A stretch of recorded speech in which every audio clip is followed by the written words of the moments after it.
অথবা প্রবাসী কথায় যদি দু একজন রাখা হয়, আমার মনে হয় ডিরেক্টলি তাদের সাথে আমাদের কানেক্টিভিটিটা হবে। প্রত্যেকটা ইউনিয়ন থেকে ইউনিয়নের অ্যাডভাইজরি কমিটি করে তাদের আমাদের প্রত্যক্ষ রাজনীতির সাথে আনা উচিত।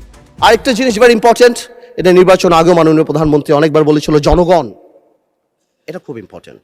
We have realise this time যে আমাদের কর্মী কত এক একটা এলাকায় 10,000, 15,000, 20,000, কিন্তু জনগণ 4 lakh, 4.5 lakh vote. Something is wrong, half of the people are not voting, something is wrong, we couldn't connect, আমরা তাদের আনতে পারছি না। সুতরাং আমি মনে করি আগামীতে আমাদের সবারই জনগণ ভিত্তিক সংগঠন করা উচিত।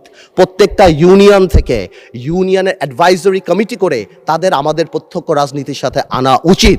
এবং যদি সম্ভব হয়, এটা আমার তরফ থেকে শুধু, আপার হাউস হচ্ছে আমাদের সবচেয়ে বেশি ফরেন কারেন্সি আসে গার্মেন্টস থেকে, বিদেশি থেকে, সেখান থেকেও গার্মেন্টসের বোনদেরকে যদি কোনোভাবে আপার হাউসে রাখা যায়, সো দ্যাট তাদের কথা আমরা শুনতে পারি, অথবা প্রবাসী কথায় যদি দু একজন রাখা হয়, আমার মনে হয় ডিরেক্টলি তাদের সাথে আমাদের কানেক্টিভিটিটা হবে। It is just my opinion, আমার বলার জন্য।